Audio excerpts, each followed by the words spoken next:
All right, this next dance is a gangster's dance, Gangster, meaning real gangsters, Crips. meaning don't do this dance in LA, some parts of Brooklyn, some parts of New York, because they don't take it as a dance. Now, first off, it's called a C walk. The C is for the word Crip.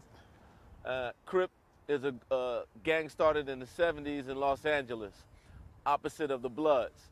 And the C walk is the Crips dance. It's a dance that represents the gang and the culture surrounding the gang. Not only that, God rest the dead, peace to Skeeter Rabbit, who told me this dance was a setup dance when they were about to fight or after they finished fighting. So do not do this dance in certain places because you might be the dance.